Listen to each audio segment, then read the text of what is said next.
नमो भगवते वासुदेवाय। ॐ नमो नारायणाय। करारविन्दे पदारविन्दं मुखारविन्दे विनिवेशयन्त वटस्य पत्रस्य पुटे शयनं बालमुकुन्दं मनसा स्मरामि। बालमुकुन्दं मनसा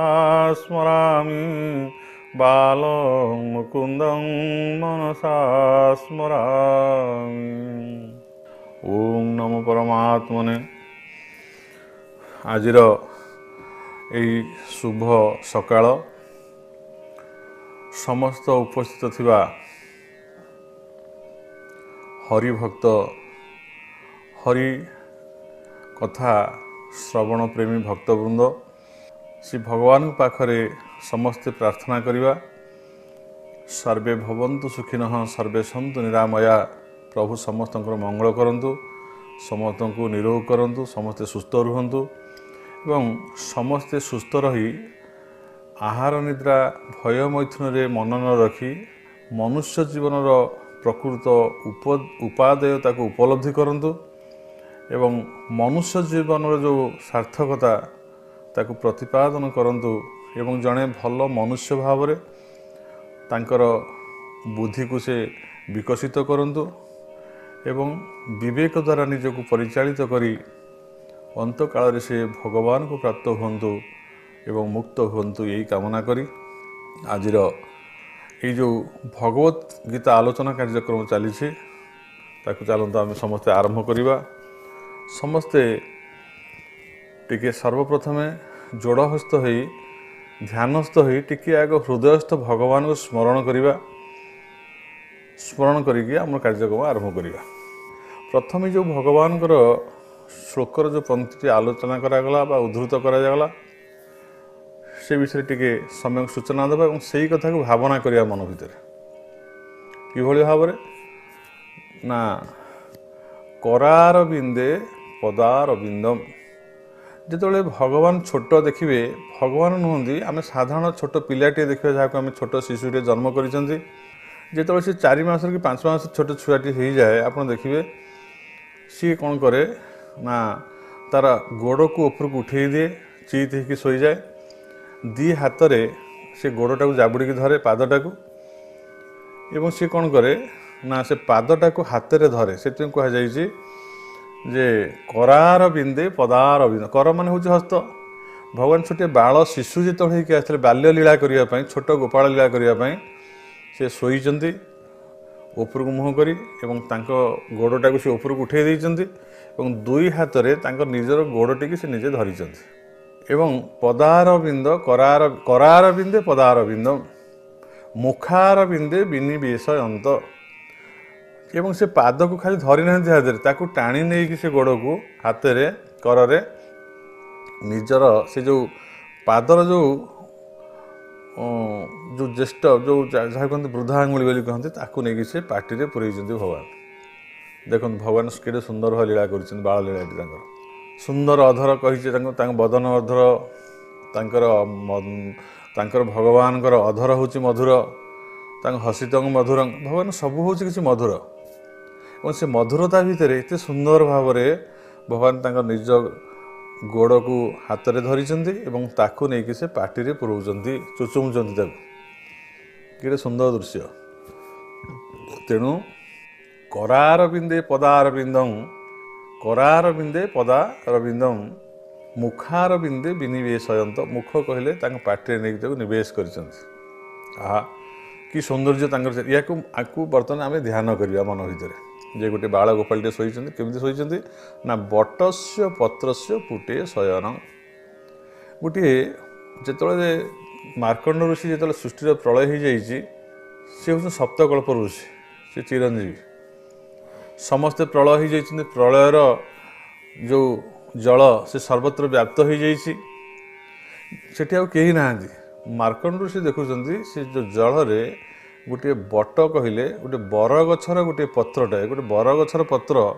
सी भासुची ता उपरे से तार मध्य बटस्य पुटस्य बटस्य पत्रस्य पुटे शयन से बटपत्र मध्य निजे भगवान ऊर्ध्वमुख होगी चित होगी शोई छोटिया बाल गोटे हाथ में धरी पद को एवं से पाद को नहीं मुखरे नहीं निवेश कर बाल मुकुंद मनसा स्मरामी आम मन भितर से बाल मुकुंद से चिंता आहा सी जो तांकर सुंदर रूपकांति जहाँ को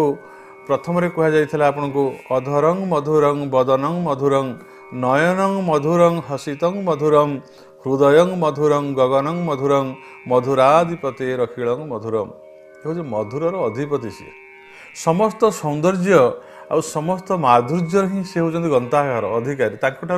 आउ विशेष कि सुंदर ना जिते सुंदर देखुचे दुनिया रे तांको सुंदर माने अणु परमाणु जदि भाग करा जाए को टिके ना सामान्य टिके ये जो सुंदरता ये विश्व ब्रह्मांड जिते सुंदरता अच्छी जदि समस्त सुंदरता को लालित्यता को सब माधुर्य को जदि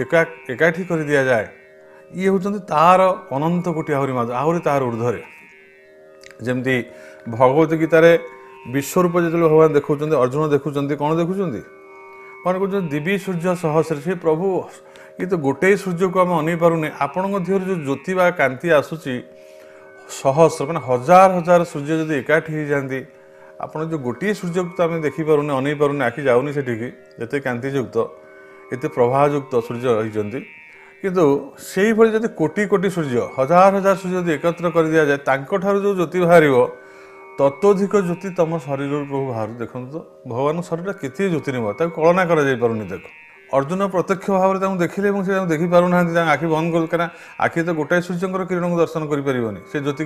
आभा को ग्रहण कर शक्ति क्षुद्र चक्षुर ना भगवान किंतु भगवान से जो ज्योतिटा को एते माने से जे ताकू कहउछन्ते अर्जुन जे कोटि कोटि बा हजार हजार सहस्र सहस्र सूर्य ज्योति सहित समान ज्योतिषमान भगवान तांको ज्योति कहे जो चंद्र बा सूर्य देखुचे चंद्र तो सूर्य ज्योति ज्योतिषमान कि सूर्य ठारे जो ज्योति अच्छी सूर्य जो उत्तप्त होती से भगवान ज्योति द्वारा निजे प्रभावित होकर ज्योति आसूची सूर्य मान ज्योति प्रदान करुँच भगवान उत्तप्त करुँच सूर्य को जहाँ कुछ न तद भाषते सूर्य न शशांक न पावक भगवान जदि विराट रूप में चंद्र सूर्य चक्षुद्वय बोली वर्णना करे तथापि भगवान ठारे जदि चक्षुद्वय भी चंद्र सूर्य जोड़ी भी हंती सी भी सेठी निष्प्रभ निजे कहीं भगवान अंगर कांति एते ज्योतिषमान एते तेजस्मान एते तेज एते कांति भगवान जमती आमे जदि गोटे दिन में जमी जुलुलिया पक जब उड़ती जमी प्रभाहीन हो जाए सूर्य पाखे देखा जाए नहीं बा दिन में जब सूर्य पाखे नहीं आम गोटे दीप कलिकाटे जाए ताहा जो निष्प्रभ कारण से कांति पाखे तुच्छ हो जाए सेमती ये जो चंद्र सूर्य भी जो आखि बोली धरा जाए बा मूल जो चंद्र सूर्य अच्छा आखि रूप ये हूँ आम पृथ्वी मंडल चतुर्श केते अच्छी अनंत कोटि विश्व ब्रह्मांड अच्छी केते सूर्य चंद्र अच्छा जब मूल सूर्य भाव से भगवान चक्षु भी धरा जाए तथापि मध्य भगवान का शरीर जो कांति बा जो ज्योति बा जो तेज ताहा सेठी मध्य सी सूर्य सेठी तांको पाखे निष्प्रभ से ज्योति तांको पाखे प्रकाश पाइब ना कारण ताकू टपिकी भगवान ठार जो ज्योति भर तांको अधिक भगवान एते सुंदर एते परिपूर्ण एवं सी एते व्याप्त तांकर वचनं मधुरं चरितं मधुरं वसनं मधुरं बलितं मधुरं चलितं मधुरं भ्रमितं मधुरं मधुराधिपति अखिलं मधुरं ये हूँ मधुर अधिपति सब चलवा बसवा उठा प्रत्येक जिनस हूँ मधुर तेणु जो भगवान स्तोत्र वंदनाटी करागला जे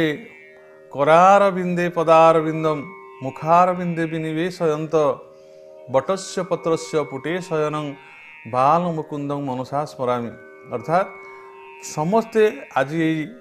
भगवत गीतार प्रारंभ कार्यक्रम में आम समस्ते आखि बंद करवा जो कथा भगवान शिक्षा देते सप्तम आरंभ में जे मज्जासक्त मोठार आसक्त हुओ जोग जुंजन अर्थात जोगयुक्त हो जाओ मोठारे आम से समस्त कथा बाह्य कथा चिंता को छाड़ी ଆମେ ଭଗବାନଙ୍କ ଠାରେ ଯୋଗଯୁକ୍ତ ହେଇଯିବା, ମନକୁ ସେଠି ନିବେଶ କରିଦେବା ନା ଆମେ ଦେଖିବା ଯେ ଆମେ ସେଇଠାରେ ସମ୍ପୂର୍ଣ୍ଣ ଭାବରେ ତାଙ୍କଠାରେ ସ୍ଥିତ ହେଇଯିବା। ସେଇ ତାଙ୍କରି ଧ୍ୟାନରୁ ତାଙ୍କରି ସ୍ମରଣରୁ ଆଜି ଭଗବତ ଗୀତା କାର୍ଯ୍ୟକ୍ରମ ଆରମ୍ଭ କରିବା, ସତ୍ସଙ୍ଗ ଆରମ୍ଭ କରିବା। ତେବେ ଆମେ ଏଇ ଭଗବାନଙ୍କଠାରେ ନିବେଶ ହେଲେ କ'ଣ ହେବ ନା ଆମର ଚିତ୍ତର ବୃତ୍ତି ନିରୋଧ ହୋଇଯିବ, ମନର ବୃତ୍ତି ନିରୋଧ ହୋଇଯିବ, ବୁଦ୍ଧିର ବୃତ୍ତି ମଧ୍ୟ ବିଚାର ସହିତ ଲୋପ ହୋଇଯିବ। ଆମେ କେବଳ ତାଙ୍କରି ଠାରେ ହିଁ କେବଳ ନିଜକୁ ନିବେଦନ କରିଦେଇ ସ୍ଥିର ହୋଇଯିବା, ସେଇଠି ସ୍ଥିତ ହୋଇଯିବା। ଏତିକି ମାତ୍ର ହେଉଛି ଆମର କାମ। ସେଠି କ'ଣ କୁହାଯାଇଛି ନା ଯଶ୍ ସ୍ମରେଦ୍ ପୁଣ୍ଡରୀକାକ୍ଷଂ ସ ବାହ୍ୟାଭ୍ୟନ୍ତର ସୂଚି। ଏଠି ଆମେ ଯଦି ପ୍ରତ୍ୟେକ କାର୍ଯ୍ୟରେ ତାଙ୍କୁ ସ୍ମରଣ କରୁଥିବା ମନ ଭିତରେ, ତାହେଲେ ଆମେ ତ ଜଳ ଦ୍ୱାରା ସ୍ନାନ କରିବା ଦ୍ୱାରା ଆମ ଶରୀରଟି ସିନା ଆମର ସଫା ବା ସୁତୁରା ହେଇଯାଉଛି ବା ଶୌଚ ହେଇଯାଉଛି ବା ସ୍ୱଚ୍ଛ ହେଇଯାଉଛି, କିନ୍ତୁ ଅନ୍ତଃକରଣ ଯେଉଁ ରହିଲା ମନ ବୁଦ୍ଧି ଚିତ୍ତ ଅହଙ୍କାର ଆଦି, ଇଏ କେବଳ ସେହି ପୁଣ୍ଡରୀକାକ୍ଷ ବା ସତ୍ ପୁଣ୍ଡରୀକ ଅର୍ଥାତ୍ ପଦ୍ମପଲାଶ ଭଳି ଯାହାର ନେତ୍ର ଏବଂ ଯିଏ ହେଉଛନ୍ତି ଅତ୍ୟନ୍ତ ମଧୁର ଅତ୍ୟନ୍ତ ଲାଳିତ୍ୟ, ଯେଉଁଠାରେ ଥରେ ସ୍ଥିତ ହେଲେ ବା ଯାହାକୁ ପ୍ରାପ୍ତ ହେଲେ ଆଉ ଅନ୍ୟ କଥାକୁ ମନ କେବେ ହେଲେ ବଳେ ନାହିଁ ବା ଯାଏ ନାହିଁ ପ୍ରାପ୍ତ ହେବା ପାଇଁ।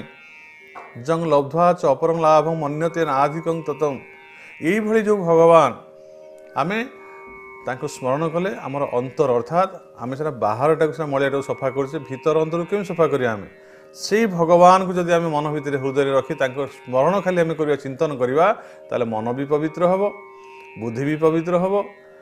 ଚିତ୍ତବୃତ୍ତି ମଧ୍ୟ ନିରୋଧ ହେବ, ଅହଙ୍କାର ଶୂନ୍ୟ ହେଇଯିବ। ଆମେ କେବଳ ସେଇଠି ନିବେଶ ହେଇଯିବା, କେବଳ ଦେଖିବା ଯେ ସବୁଠାରେ କେବଳ ସେ ଭଗବାନ ହିଁ ବିରାଜମାନ କରିଛନ୍ତି, ତାଙ୍କ ଛଡ଼ା ଆଉ ଦୁନିଆରେ କିଛି ନାହିଁ। ବା ମୋର ବୋଲି ଯେଉଁ ଅସ୍ତିତ୍ୱ ତାର ମଧ୍ୟ କୌଣସି ମାନେ ନାହିଁ, ସବୁକିଛି ସେହି ବାସୁଦେବ ସର୍ବମ୍। ପୂର୍ବ ଶ୍ଲୋକରେ ଭଗବାନ କହିଲେ ମୁଁ ଜ୍ଞାନ ସହିତ ବିଜ୍ଞାନ ସମ୍ପୂର୍ଣ୍ଣ ରୂପେ କହିବି। ମୁଁ ଜ୍ଞାନ କଥା କହିଲି, ଜ୍ଞାନ ହେଉଛି କ'ଣ ନା ଭଗବାନଙ୍କୁ ଜାଣିବା। ବିଶାଳ ସଂସାରକୁ ଦେଖିଲା ପରେ ଜଣାପଡ଼ୁଛି ଯେ ଆର ଜଣେ କି ନିର୍ମାତା ଅଛନ୍ତି। ସୂର୍ଯ୍ୟ ଠିକ୍ ସମୟରେ ଉଦୟ ହେବେ, ଠିକ୍ ସମୟରେ ଅସ୍ତ ହେବେ, ଦିନ ପରେ ରାତି ଆସିବ, ରାତି ପରେ ଦିନ ଆସିବ, ଋତୁ ପରେ ଋତୁ ଆସେ, ଋତୁର ପରିବର୍ତ୍ତନ ହୁଏ, ବିଭିନ୍ନ ପ୍ରକାର ଋତୁ ଆସିଲେ ବିଭିନ୍ନ ଫଳ ଫୁଲର ସମ୍ଭାର ଆସେ, ବିଭିନ୍ନ ରୂପରେ ବିଭିନ୍ନ ଫଳ ଫୁଲ ଫୁଟେ ଏବଂ ସବୁ ସମୟରେ କୋଇଲିର ରାବ ଶୁଗାଯାଏ ନାହିଁ। କେବଳ ବସନ୍ତ ଋତୁ ଆସିଲେ ବସନ୍ତର ଆଗମନ କୋଇଲିର କୁହୁତାନ ଆସେ, ବିଭିନ୍ନ ଚଢ଼େଇମାନେ କିଚିରିମିଚିରି କରନ୍ତି, ତାପରେ ଆସେ ବିଭିନ୍ନ ଋତୁର ବିଭିନ୍ନ ସମୟରେ ବିଭିନ୍ନ ଫଳ ଫଳ ନେଇକି ଆସେ ଏ ଧରଣୀ ରାଣୀ। ତେଣୁ ଭଗବାନ ଆମକୁ ଏଇ ଯେଉଁ ସବୁ ଦେଇଛନ୍ତି ଫଳ ଫୁଲର ସମ୍ଭାର ବିରାଟ ଉପହାର ଆମ ପାଇଁ ଦେଇଛନ୍ତି। ଯଦି ଆମ ଘରେ ଯଦି ଆମେ ଗୋଟେ ବଗିଚାଟିଏ କରିଛେ, ବାହାର ଲୋକ କହୁଛନ୍ତି ଆରେ ସୁନ୍ଦର ହେଇଛି, ବହୁତ ବଢ଼ିଆ ଫୁଲ ଫୁଟିଛି, ଏ ଗଛଟି ଭଲ ହେଇଛି। ଏ ଯେଉଁ ବଗିଚାରେ ଆମେ ଗଛଟିଏ ଲଗେଇଛେ, ଆମ୍ବଟି ଭଲ ଫଳିଛି, ପିଜୁଳିଟିଏ ଭଲ ଫଳିଛି, ଏ ସମସ୍ତେ ତାକୁ କହୁଛନ୍ତି ଭଲ ହେଇଛି, କିନ୍ତୁ ଭଲ ହେବାର ପଛରେ କିଏ ଅଛି? ଏ ଯେଉଁ ଗୃହର କର୍ତ୍ତା କେତେ ଅକ୍ଳାନ୍ତ ପରିଶ୍ରମ କରି ମଞ୍ଜି ଆଣିଛନ୍ତି, ତାକୁ ଲଗେଇଛନ୍ତି, ତାକୁ ବାରମ୍ବାର ପାଣି ଦେଇଛନ୍ତି, ତାକୁ ଗଛକୁ ବଡ଼ କରିଛନ୍ତି, ତାକୁ ଜଗିଛନ୍ତି, କାଳେ କିଏ ତାକୁ ଖାଇଯିବ, କିଛି ନଷ୍ଟ ହେଇଯିବ, ଖରା ବର୍ଷା ଇତ୍ୟାଦି ସବୁ ପ୍ରକାର ଯତ୍ନ ନେଇ ଆଜି ଯେଉଁ ଫଳ ଫୁଲଟି ଫୁଟେଇଛନ୍ତି ଏବଂ ବଗିଚାଟି ଅତ୍ୟନ୍ତ ସୁନ୍ଦର ଦେଖାଯାଉଛି, ପ୍ରଶଂସନୀୟ ହେଇଛି, ତାର ପଶ୍ଚାତ୍ ପଟରେ ହିଁ ଗୃହକର୍ତ୍ତାଙ୍କର ହାତ ଅଛି, କେହି ଜାଣୁ ତ ନ ଜାଣୁ। ଠିକ୍ ସେଇଭଳି ଭାବେ ଯଦି ଆମେ ବିଶ୍ୱ ବ୍ରହ୍ମାଣ୍ଡକୁ ଲକ୍ଷ୍ୟ କରିବା, ଋତୁ ପରେ ଋତୁର ପରିବର୍ତ୍ତନ ଆସେ। ଦିନ ଜାମିନୌ ସାୟଂ ପ୍ରାତ ଶିଶିର ବସନ୍ତ ପୁନରାୟତ କାଳ କ୍ରୀଡ଼ତି ଗଚ୍ଛତି ଆୟୁ ତଦପି ନମୁଜତି ଆଶା ବାୟୁ। ଅର୍ଥାତ୍ ଦିନ ପରେ ଦିନ ଯାଏ, ରାତି ପରେ ରାତି ଆସେ, ରାତି ଯାଇ ପୁଣି ଦିନ ଆସେ ଏବଂ ଶିଶିର ବସନ୍ତ ଏମିତି ଋତୁର ପରିବର୍ତ୍ତନ ହେଉଥାଏ। କାଳ ଏଠି କ୍ରୀଡ଼ା କରୁଛି, କାଳର ବଳରେ ସର୍ବେ ଚଳି ଏବଂ ଆୟୁଷ ଦିନକୁ ଦିନ ସରି ସରି ଯାଉଛି। ଏଠି ଦିନେ ମୃତ୍ୟୁ ଆସିବ, ଏଠି ସବୁ ପରିବର୍ତ୍ତନ ହେଇଯାଉଛି ସଂସାର ଭିତରେ। ଆଉ କିଏ କରୁଛି ସବୁ ଯେଉଁ ଚିନ୍ତା କରିବା, ତାହେଲେ ଆମେ ଜାଣିବା ଯେ ଆର ପଛପଟରେ ବା ଆର ପଶ୍ଚାତ ପଟରେ ଜଣେ କିଏ କର୍ତ୍ତା ଅଛନ୍ତି, ସେ ୟାକୁ ସବୁ କରୁଛନ୍ତି। ଏତିକି ମାତ୍ର ଯଦି ଆମେ ଜାଣିଯିବା ଏବଂ ପିଣ୍ଡ ବ୍ରହ୍ମାଣ୍ଡ ଏକ ନ୍ୟାୟରେ ଏଇ ଭଗବାନ ଯଦିଓ ବିଶ୍ୱ ବ୍ରହ୍ମାଣ୍ଡ ଭିତରେ ରହି ବିଶ୍ୱ ବ୍ରହ୍ମାଣ୍ଡର ଆତ୍ମା ରୂପରେ ରହି ଯଦି ପରମାତ୍ମା ଏଇ ବିଶ୍ୱକୁ ପରିଚାଳନା କରୁଛନ୍ତି, ତାହେଲେ ମୋର ଏ କ୍ଷୁଦ୍ର କଳେବର ଭିତରେ ମଧ୍ୟ ଶରୀର ଭିତରେ ରହି ମଧ୍ୟ ସିଏ ମଧ୍ୟ ମୋର ହସ୍ତପଦକୁ ସବୁ ସଞ୍ଚାଳନ କରୁଛନ୍ତି, ପରିଚାଳନା କରୁଛନ୍ତି। ସେ ଭଗବାନ ହେଉଛି ଅଲମାଇଟି, ତାଙ୍କ ଛଡ଼ା ଆଉ କେହି ନାହାନ୍ତି। ଏଇଭଳି ଭାବରେ ଭଗବାନଙ୍କୁ ଜାଣିବା ନା ତାହା ହେଉଛି ଜ୍ଞାନ। ବିଜ୍ଞାନ ହେଉଛି କ'ଣ ନା ସେଇ ଭଗବାନ ସର୍ବତ୍ର ବିଦ୍ୟମାନ, ସେ ନିର୍ଦ୍ଦିଷ୍ଟ କୌଣସି କାହାର पुओ कहार झील कहार पिता बा कहार माता बा कौन निर्दिष्ट मंदिर बा सी कहार निर्दिष्ट भाव में सखा भाई बंधु नुहति सी समस्त सखा समस्त बंधु समस्त भाई समस्त पिता समस्त माता सी समस्त स्रष्टा हर्ता कर्ता दैव विधाता जो भगवान समस्त स्रष्टा समस्त कर्ता एवं सी कौटी अच्छा ना सी समस्त व्याप्त भाव में अच्छा सबू सृष्टि करिसेंती से समस्त को धारण करिसेंती समस्त भितर अच्छा एबे आउ तांकु जानिला परे मते कौन सी जिनस भिन्ना भिन्न भली लगुना अन्य अन्य भाया लगुना मते लगुच जे केवल से ही तांकरी सुंदरता से सुंदर ही सबू जगह भरपूर भाव में अच्छा तांको छड़ा ये किछि नाही एई भली भाव में भाविबा होउची विज्ञान व्याप्त भाव में तांको चिंता करिया नाम होउची विज्ञान ज्ञान सहित विज्ञान पूर्ण रूपे कही जद्वारा आउ किछि जानिबा को बाकी रहबो नाही जदि जानिबा बाकी रहे नाही तेबे समस्ते कहीं से ही तत्व को जानू नाहंती ये प्रश्न सहित उठे भगवान कहते तुम जदि ज्ञान सहित विज्ञान को भल भाव में जानब ताल तार आउ किसी जानवर नहीं से सब जानीगला कारण ज्ञान मैंने मत ही जाना मत जाना मो पर किए अच्छे मत क्या जान कहीं गीतार कहते मत पर तर नान्य किंचित अस्ति धनंजय मो पर आउ कि ना मुझे निर्विशेष मो ठार आरंभ मोरी ठार शेष मोरी ठार स्थित मु सब किसी तेणु मुझे सब किसी जदि जड़े मत समग्र भाव में मत जानिला ताहले तार आउ कौन बाकी रहा जानापी मत जानी से सब जानी मो भितर सब सृष्टिर तत्व सबुर सृष्टिर नीला तत्व मो भीतर अंधकार मो भीतर आलोक समस्त कथा मु हूँ सत मु हूँ असत मो भीतर सबकिछि अच्छे जड़े मत जानी माने मत प्राप्त होती माने तार कौन जानापी बाकी अच्छे तो भगवान कहते समस्ते कहीं तत्व जदि एक सत्य ताले समस्ते एते कहीं भगवान को प्रथम कहीं न जाणिकी एते कथा जानुचंती एते शास्त्र पढ़ुचंती एते जोग एते तंत्र मंत्र जंत्र जप तप कहीं करुचंती प्रथम तो ये कथा जानीगले काम सरी जाता यार उत्तर रे भगवान निम्न भाव में कथा को भल भाव में बुझापी कहते मनुष्याणां सहस्रेषु जतत कश्चित् सिद्धये मनुष्याणां सहस्रेषु कश्चित् जतति सिद्धये जततामपि सिद्धानां कश्चिन्मां वेति तत्त्वतः अर्थात सहस्रेषु हजार हजार मनुष्याणां मनुष्य मानक मध्यरु कश्चित् केही बा जणे सिद्धये सिद्धि निमंते जतति जत्नशील हुअन्ति भगवान कहते ये श्लोक जे सहस्र सहस्र मनुष्य तो जड़े नुहति ना सहस्र सहस्र मनुष्य आम देखा आम संसार ये सहस्र सहस्र मनुष्य अच्छा आम ग्राम भितर आम परिवार भितर बहु मनुष्य अच्छा आम जड़े नुहति ये सहस्र सहस्र मनुष्य मैंने कौन समस्ते भगवान को जाना इच्छा करती जीवन में समस्ते कौन शास्त्र अध्ययन करती इच्छा प्रकाश करती करने बा समस्ते कौन साधु संग करने को इच्छा प्रकाश करती साधु संग करती नहीं तो जदि समस्ते साधु संग इच्छा करते कहीं करूना से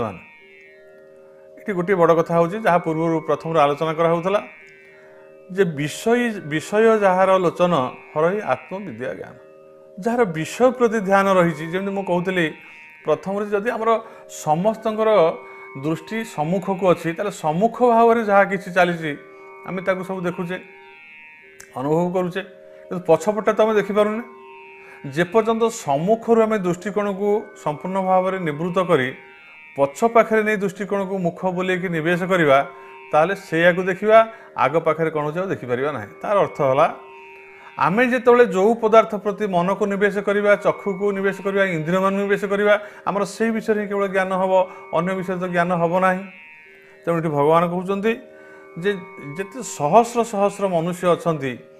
समस्त विषय प्रति आसक्ति थी से मनोवृत्ति की से निवेश कर प्रति श्रद्धायुक्त हो विषयासक्त होता विषांत मानव से धन कमेब विषय संपत्ति कमेब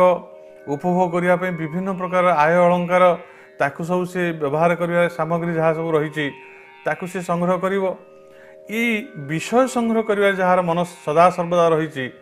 मन तो से रहा ना से भगवान केमी जान बा निजर बाह्य शरीर को सुरक्षित करू करू आखि केमती भल देख कान शुण भल साउंड कौटू आसो एवं पार्टी केमती भल खाद्य खाइब ये बाह्य कथार से मन दब